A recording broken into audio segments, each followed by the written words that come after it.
Hello and welcome to this midsummer edition of the CA PPM Communities Webcast. Today, Glenn Kiso from our pre-sales organization will show us the reporting and analytics power of CA PPM.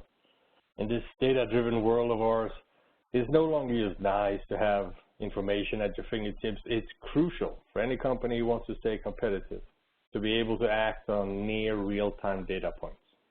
Glenn will take us through a product demo, showing us what you can do today. And as questions arise during the presentation, please type them into the Q&A window on the lower right-hand side of your screen. We will address all your queries at the end of the show. And with that, I hand it off to you, Glenn.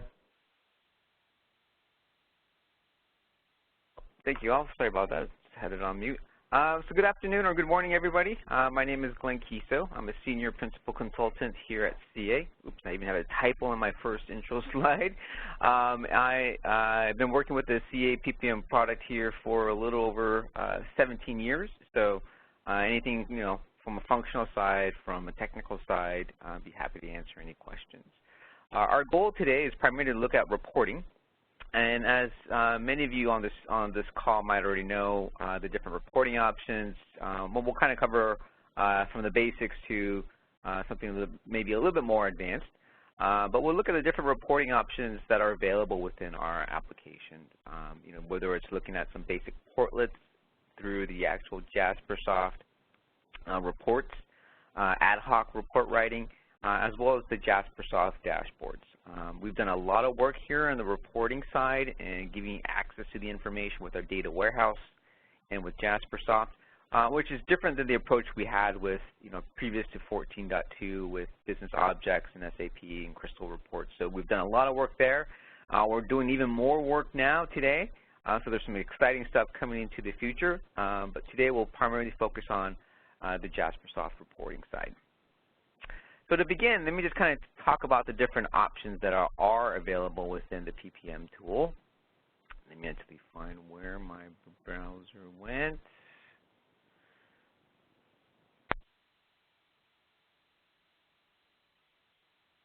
Second.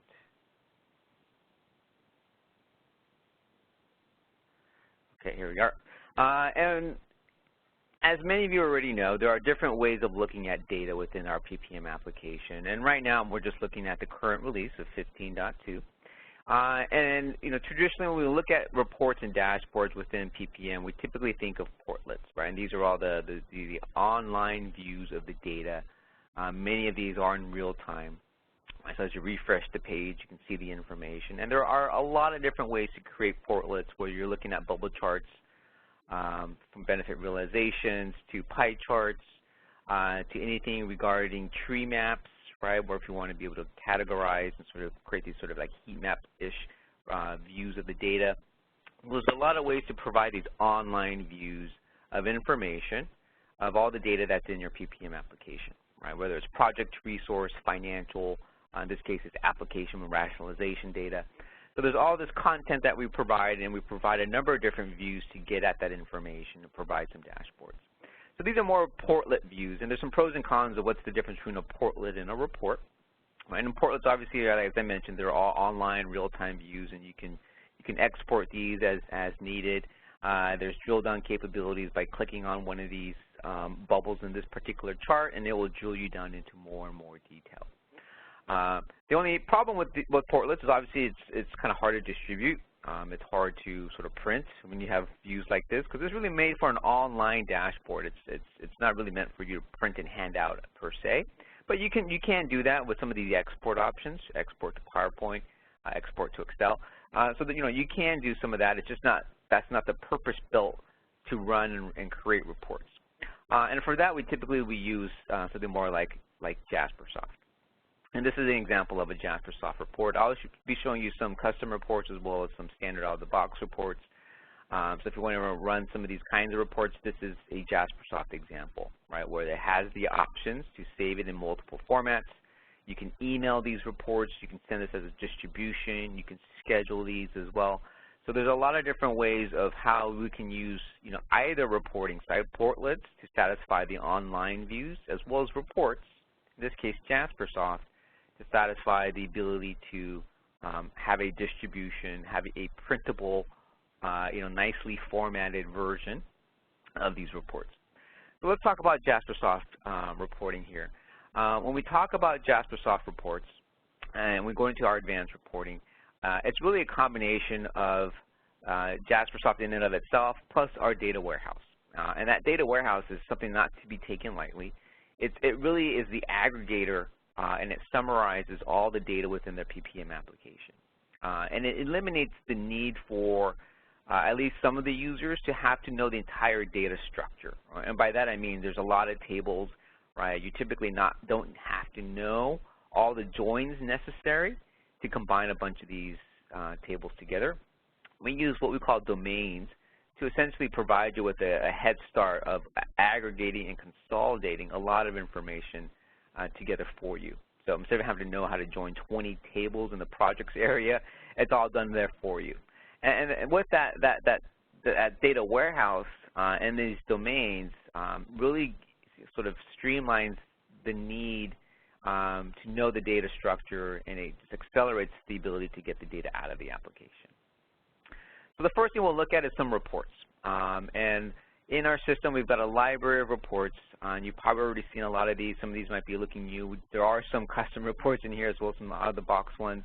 I'll probably focus on some of the out-of-the-box reports. And there are a couple in here, that are very popular with our customers and with your, those of you on the phone. So here's one called Over and Under Allocation by Resource, as an example. And this just allows you to run a report with a different set of parameters, which are on the left, right? So on the left-hand side is essentially how you want to filter this report, whether you want to run it for just one team as part of this, OBS structure, right, that you may have created to categorize and group your resources together. I can do it by manager. And really, these parameters that you see here are very configurable. You can add and make changes as necessary. If it's a contractor report versus internal employees. But I'll just hit the apply button. And essentially, that's going to return for me the report, which is very different than what we had with our previous business objects, where you would fill out this form and it would kind of disappear, and then you would just get the report. And if you wanted to make a change, you'd have to go back to find that form, make your change, and then hit the submit, and it would disappear again, and you would get the output. So now you can kind of go back and forth. So if I wanted to change information, you can very easily do so and just refresh the report. As I mentioned earlier, there's a lot of different ways to export this, and we'll talk about some of those export options. Probably not on this report. This is more of an Excel-like grid view, resource capacity, where based on the thresholds that you set for under and over allocation, right, we'll shade the cells green, white, and or red. So if they're over allocation, obviously they would be in red. These reports also have the ability to drill down. So if I actually click on the actual names of these resources, it will actually give you a more detailed allocation report of what makes up these numbers. One other report that's very popular is called the storyboard report. Let me just go ahead and just kind of filter on this really quickly. And the storyboard report is sort of a one-page status snapshot of sort of all parts of a particular project. Now I'm going to run this for one project in and of itself, but you could actually run this for a whole department, or whole group, or for one project manager or stakeholder, to give them a deck of projects and their status reports all kind of combined together. So what we see here is essentially a very one-page-ish report that pulls from multiple parts of the system. It's got some trending information across the various statuses, as well as some text from the PM or whoever's filling out the status reports on the actual condition of a project. And it's bringing in information like issues, risks, and at the very bottom here, it's got some earned value information. But using Jaspersoft Studio, you can really configure these, as you need to. Now, with these reports, there's a lot of ways to sort of distribute them and schedule them. Let me just show you that really quickly.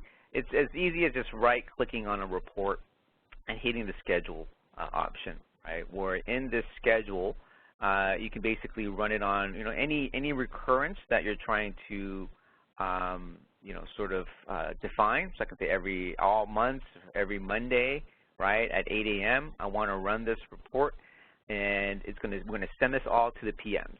And all the PMs, this is sort of this is what we're going to send to the executive team on Tuesday. So they have 24 hours to fix anything that doesn't look right. So we're always going to send them a preview of what's going to be sent to the management team ahead of time so they can sort of make sure that everything is correct. And that's their reminder to go in and basically update the information. When we schedule these, let me just make this immediately. When we schedule these, obviously you have the same ability to filter, right? So you can filter by PM, you can filter by OBS as an example, as well as select your output options. And this is what I really like about Jaspersoft, is the ability to select one or more output choices. So I always like our PowerPoint extract is really nice, and obviously depending on the report, you may choose Excel instead, as well as a PDF version as well. So you can select two of these options of their actual report. You can even change the name here and just call this, weekly status.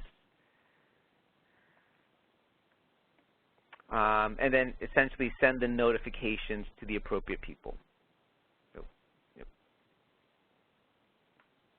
And then send the actual notifications and the distribution of this report to the users and non-users, right? So when we look at this email notification, it's not specifically to users of CA PPM. So if you have stakeholders who are never going to log into our tool, but they still want the output, you can send them as part of an email, right? You can send them as a CC if you wanted to. You can add the actual subject of that email, right, and a message. And then down below is kind of how you want to distribute the actual reports, right? So if they're not a user, we would recommend you probably want to send them as an attachment, right? Or if they're large reports, we can zip them up as well. So basically, it's a better way of distributing reports via email without having to have them log into the system to view the information. So that's scheduling in a nutshell. Now, I did talk about some of these output options. What I did want to show you real quickly is the PowerPoint extract. When we look at exporting reports, there are a lot of tools out there that will simply take like a JPEG snapshot of this slide and just stick it in on a PowerPoint slide, which is fine and good. But what we do is something, we kind of go above and beyond that. So what I'm going to do is I'm going to export this to PowerPoint, which it gave me a PowerPoint slide here. And essentially, let me go ahead and expand this. And essentially what we do with our output is we don't just take a JPEG snapshot of that slide. We actually embed each content in each component individually. So what that means is as a PM, if I needed to, I can sanitize this report and change the information, right? So I can go in here and provide any edits. If there's a typo in my original report, I can go in here and fix it. And a lot of times we find that PMs have to report to different audiences, right? To stakeholders, to their customers, to their managers, and certain stakeholders and certain, audiences don't need to see everything. So this allows them to get, 80% there and just spend the 20% of the time tweaking the information, to either provide more color or to reduce that color, whatever they need to do to tailor the report to the appropriate audience, right? It's very easy to go in here and just modify the actual PowerPoint, look at the information. I'm going to delete that red status, right? So they can actually go in here and edit some of this information based on who they need to ultimately send it to. So the PowerPoint extract is extremely beneficial and time savings for a PM if they need to really manipulate their reports. So that's the out-of-the-box sort of Jaspersoft reports, and obviously we're not going to spend a whole lot of time there, simply because most of you on the phone probably have a number of these, and probably this has all been just review for you guys. But we'll take a look at some of the other reporting options that are also available in the Jaspersoft side. So we'll look at ad hoc views as well as the dashboards where you can combine the multiple reports into a single view. So let's take a look at the ad hoc views. And the ad hoc views is essentially taking advantage of that data warehouse that we provide as well as these domains. And as I mentioned earlier, these domains are essentially sort of pre-built not say content, but pre-built reporting tables that allow you to focus on certain areas of where you want to do your report on. So if you want to do financial reports, you would use the financial domain, right? If you want timesheet data, you would use the timesheet domain. And that's because they're specifically built to provide timesheet data, week over week, task over task, project over project kind of data, right? Whereas the project management one is going to give you more access to the team and allocations and risks and issues and status reporting. So different domains have different areas where you want to focus your report on. I'll just choose the more generic one, which is the investment management. So I'll go ahead and choose that particular domain. Now I'm just going to go ahead and kind of create a real basic report here to begin with. And when I look at sort of the main ad hoc screen here, it's really just kind of divided into sort of 3 sections. I got my fields here on the left. I got measures, which are all the sort of the metrics and the numbers. And then we got the actual reporting sort of design pane here. And it's very straightforward. You know, back in the day of business objects, we had web intelligence or Webby. And, you know, Webby was great for what it could do. And then we see ad hoc, which does everything Webby does and more. And then in the future, we're going to provide even better things or better tools to provide as well. So in this case, I'm just going to go ahead and create a real quick one. This is one's called a crosstab report. And a crosstab is kind of like a pivot table in a sense. It just allows for not just a basic table or grid like in Excel, which is what a table would look like. So we'll focus on crosstabs and charts here today. So in this particular one, I can see here that we also break out a number of different sort of time slices, right? We got weekly, we got calendar, we even got fiscal, right? Which is great because a lot of the times I want to be able to report based on our fiscal periods and not necessarily on calendar periods. So that allows me to bring in the actual fiscal information. And then down below, I can look at the actual fiscal measures. Let me drag this pane up. So if I wanted to look at specifically what are some of the actual costs, right? Let me bring in CapEx cost. I'll just drag that to my columns.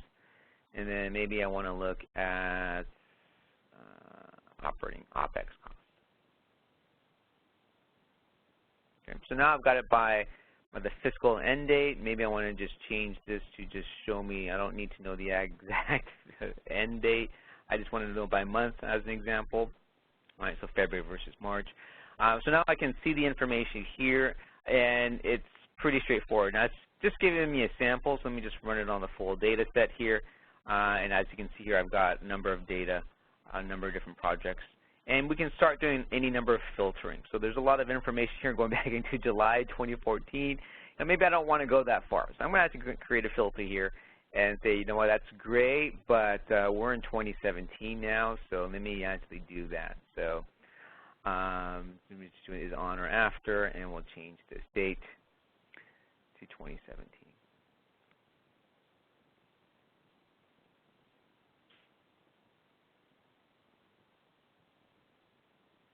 And hit the apply button. So now that will very easily change my report.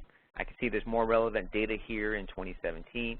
If you want to get out of reports that don't have any cost data, so maybe this is really more of a CapEx report, once again I can create a filter, right? So I'm going to create another filter just on planned cost, right, to make sure that it is greater than 0, right? So once again you can do that. And you can do all sorts of filters. If I wanted to go in here and do it by manager, or if I only want to make sure that only active projects are on this list as well, you can basically add that to your filters to get at this information. Now there's a number of things that we can even do within these views here. Obviously, if I'm just looking at it by investment name, if I want to look at it by manager or stakeholder, I can very easily just drag that over. And now I'm looking at it by manager, right? So I can see for Dana Lewis as an example, I can expand her. I can see the 4 projects she's working on. So it's very easy to go in here, and if I want to swap it back to the investment view, I just kind of click and drag that field over, and now I'm looking at it based on the investment view. So you can take any of these fields really and sort of look at it by any number of different measures or different categories. In this case, maybe I want to look at it by goal, right? So now I'm looking at it by goal, and then if I expand, say grow the business, it will then show me the investment name. So it's actually going to go in order of these rows, right? So a very nice way of looking at sort of a drill down of this information. Now we can also look at this information in a chart as well. So I'm just going to quickly switch over and click on the chart option here. And what that's going to basically give me is, basically my total CapEx and my total OpEx here. And there's some sliders here you see in the upper right-hand corner. And that basically allows me to then drill down through the goals, and then I can drill into, I think it was, here it is, the investment name. I forgot how I sorted it. Here's the eye chart. And then, of course, if I go down to even further to the investment manager, it gets even worse. So obviously there's a lot of data, but it allows you to drill down however you have configured what you see here.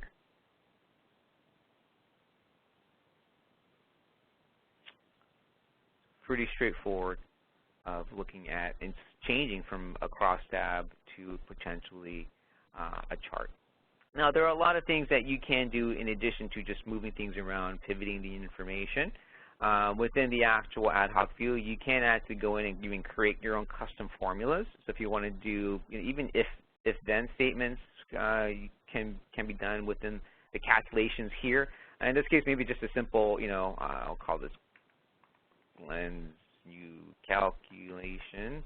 And maybe as simple as taking one of the standard fields and doing some, multiplication, some averaging, whatever it is that you may want to do. I'm just going to go all the way down to the plan, capital costs here, and I'll just double click. And maybe I want to just, multiply that by 2. I'm just going to times that by 2. I'll hit the validate. You see a little successful. If not, you'll see a little red symbol that says it's not, it's invalid, and you can basically go in here and correct it. But there's a lot of different formulas that, like in Excel, that you can choose to do, right? So if you want to do if statement, if it's greater than this, mark it a 1. If it's lower than that, mark it a 0, and you can use that as a flag. So there's a number of different ways of using these custom formulas within even the ad hoc view. So I'll go ahead and just create the create measure. And what that will do is it will include it down here at the very bottom of your measures. So here are all the out-of-the-box measures, and any custom ones you've created will then appear here. And then I can take that and basically drag that across to my top. And basically what I did was I took capital costs and then I multiplied it by 2, right? So you should see this third column should just be twice as much as that first column, right? So very straightforward to go in there and essentially create your custom calculations. Now, other options that we have within the ad hoc reporting is the summarizations, right? And that's kind of I keep talking about the data warehouse, is really the power of that data warehouse is going to give you summarized data, right? So even though a lot of these have individual transactions down at the day and weekly level, sometimes we want to change the way we look at these reports, right? So instead of looking at it by month, maybe I want to see it by quarter, right? So now I'm looking at Q1 versus Q2 of 2017 and Q3. So I can see, what's being planned for the rest of the fiscal year, right? And I can keep going on into multiple years as well. If that's too much data, you can just very easily, once again, just change this grouping, and I can change it to year, right? Now I'm looking at it by fiscal year. So it's that simple, it's that powerful. I know if trying to recreate this exact report in Business Objects previously would have taken me hours, if not days, to just get this simple report with just these basic fields and have it summarized in any grouping that I'm looking for: quarterly, yearly, monthly, daily, etc.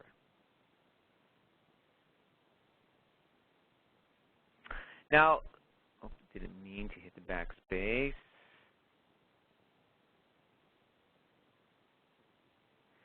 Now, there are a lot of ways to output even these custom views. So, Excel is always going to be the most popular one. There are some options here when you do export to Excel, especially when you do like a crosstab, because it will export this cell here, like a merged cell of all of these. So if you are going to do an Excel, and I would recommend you do this unmerged crosstab cells. And all that basically does is it makes every row the same versus having some cells merged as a summary cell.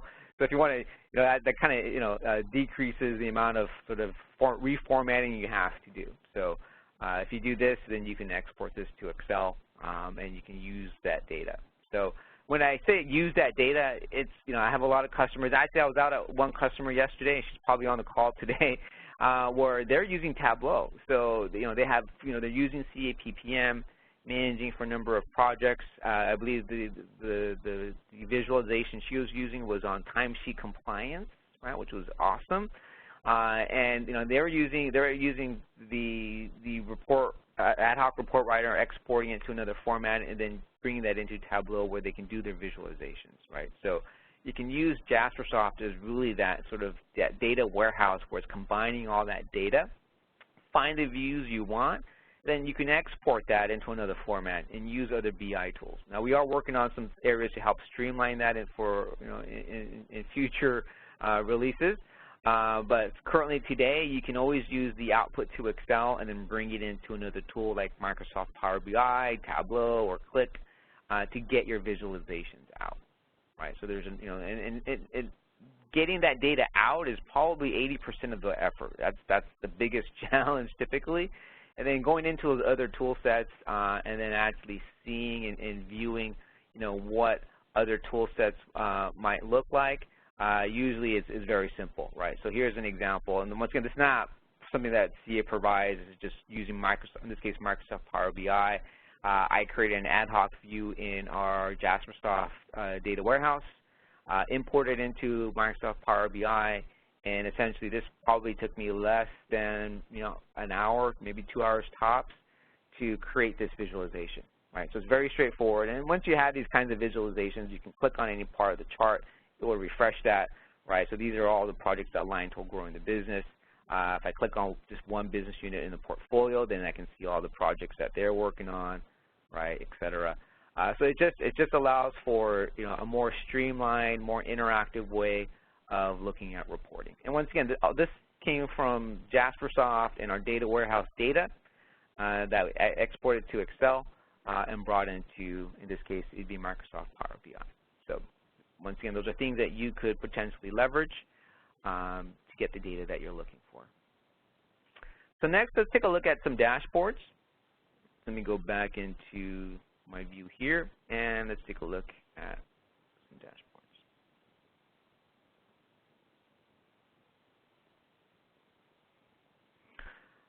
So let's talk about what is a Jaspersoft dashboard. And a Jaspersoft dashboard is really an aggregation of, say, multiple reports or multiple charts, whatever you need to do, whatever Jaspersoft components that you've built, you can kind of aggregate together. So here's one. This is a sort of a custom one that I think this is an out-of-the-box one, that you can have different statuses, right, and you got different views of the information.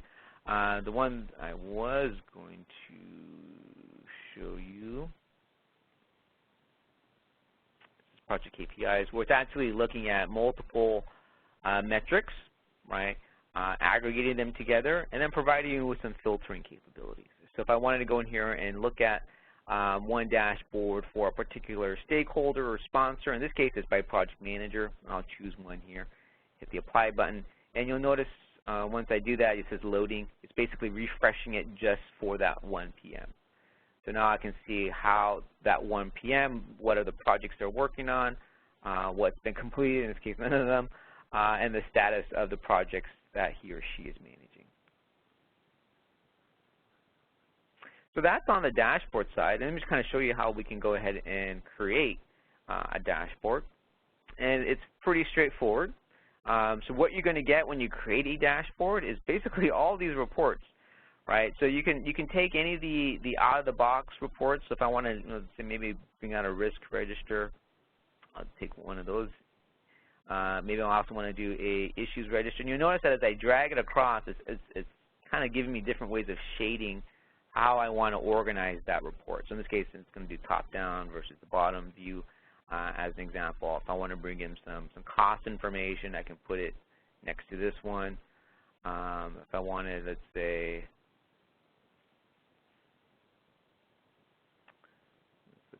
schedule maybe. I'll drag that down below. So I've got 4 different reports here, right? So I got the risk, I got issues, I got cost and effort and budget information, and I got project schedule.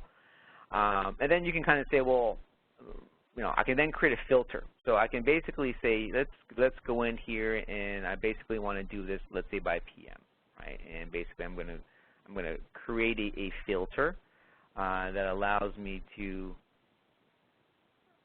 Actually, I won't do that yet.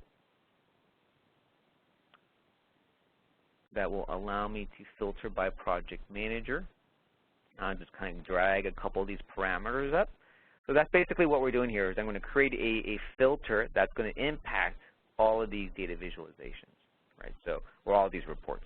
And then I can basically, let me just change this. So I'm going to make this section here just as a pop-up.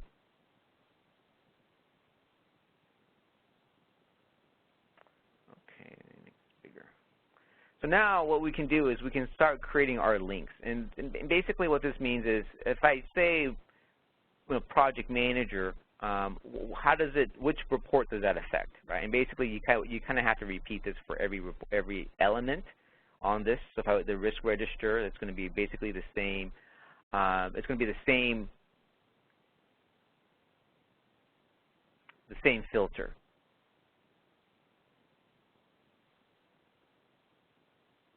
And, here it is. And then same thing for this parameter here, so the risk register, and I won't do for all 4. I think you'll get the gist of what this does. Project manager keep. So basically, you would go in here and you would do it. You would add 4 of these for the issues and the cost and effort, and you basically give it the same thing. And what that essentially allows you to do is when I actually preview this, right? I get the report itself, or the dashboard in this case, and then I can hit this filter. And it gives me the filter group here, and I can choose a resource, and I can go in here and choose Paul Martin as an example and hit the apply. Now you'll see only 2 of those boxes are shaded gray because those are the only 2 that I've actually linked those parameters to.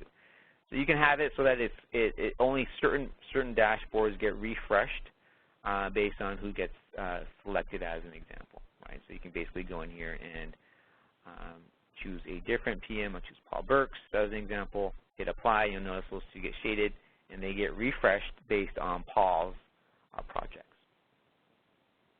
Right, so the dashboard in here is really just being able to aggregate a number of different reports together. And this is great if we want to run departmental reports, stakeholder reports, reports for resource managers. So if you want to see a lot of information all at once, all on one screen, we would use the Jaspersoft dashboard.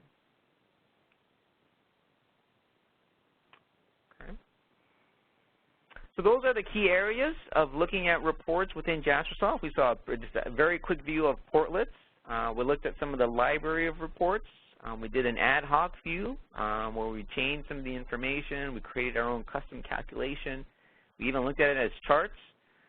We looked at how you can take some of that data, export it into a third-party visualization tool of your choice, as well as looking at Jaspersoft dashboards, how you can create one with just simply dragging a couple of reports onto this pane, and then creating a filter, and then linking them together. So, and obviously you can create any additional, non-report content in here as well.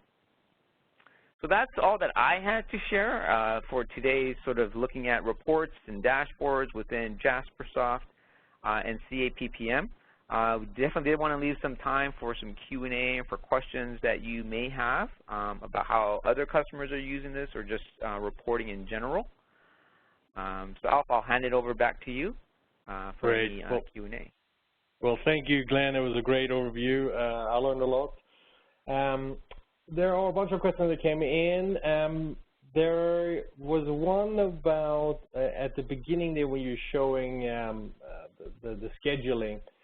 Question is about if the out-of-the-box Jaspersoft reports, do they have preset parameters like previous quarter, previous month, and so on, or do you have to put in the exact date for each schedule?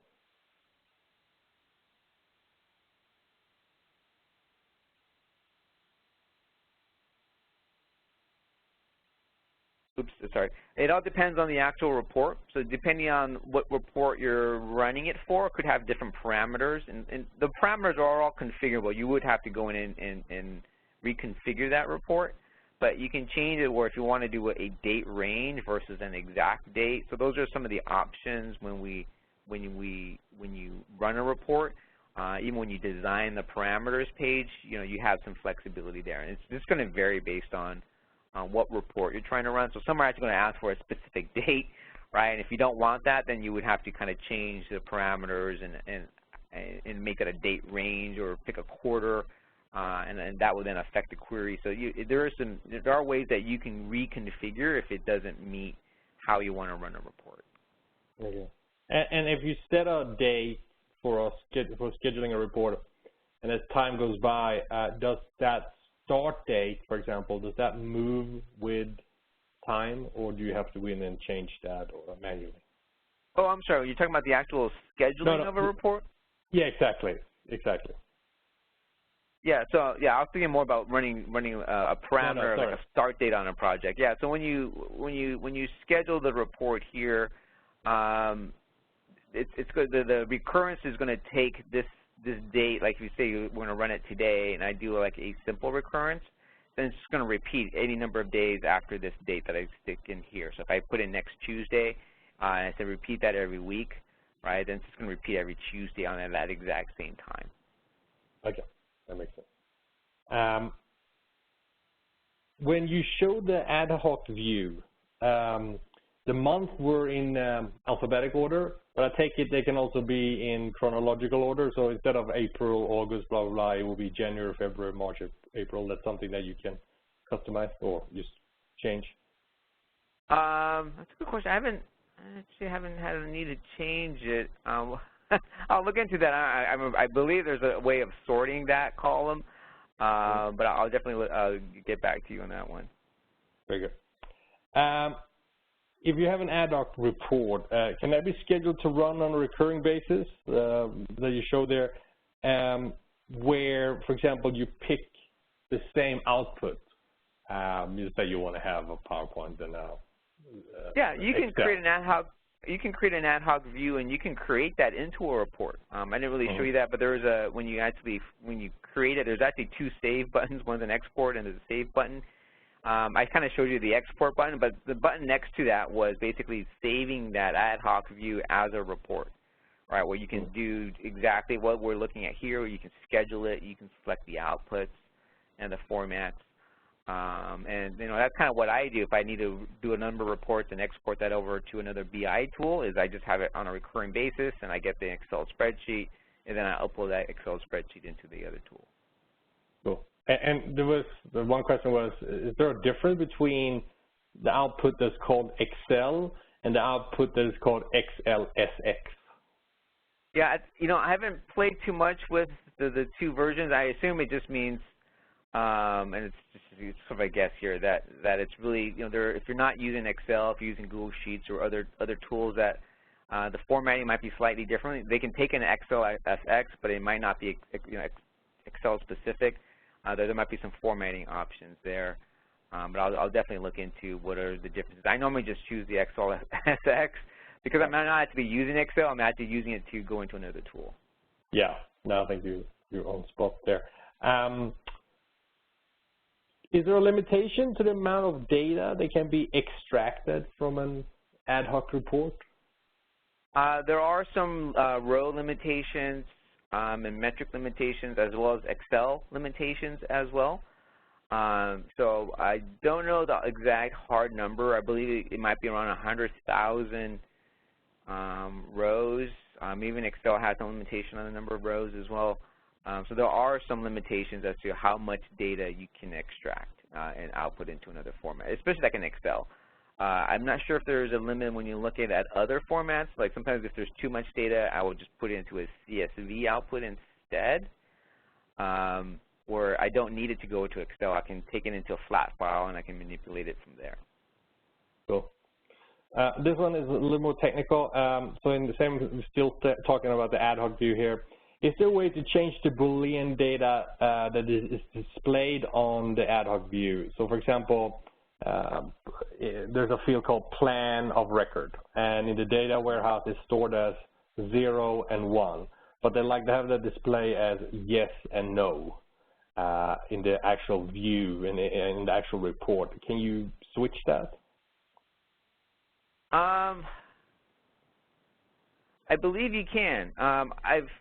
It's been a while since I've done something like that, but you would need to use, you would create a custom field with an if-then statement. So it's and you may want to even do a search even on the Jaspersoft. And keep in mind, this is a Jaspersoft, calculated if then. So always use the Jaspersoft community. I believe so here's a good example of just even an if statement. So it might be look something like this, where they're actually using, this even looks like a Boolean field, but basically, yeah, it takes here it says here, so if it's a Boolean field, right? Based on the data, 0 or 1, it might be yes or no, right? So that would then be a new field that you would have to insert into your ad hoc report and then put it onto your view. So it's possible. It's been a while since I've actually used this kind of formula, but you should be able to create an if statement to convert the plan of record Boolean to something more descriptive. Now, you may not be able to use it as a measure, right, but you can use it as a standard ad hoc field. The populate projects checkbox, can the populate projects checkbox parameter be preset to a default value?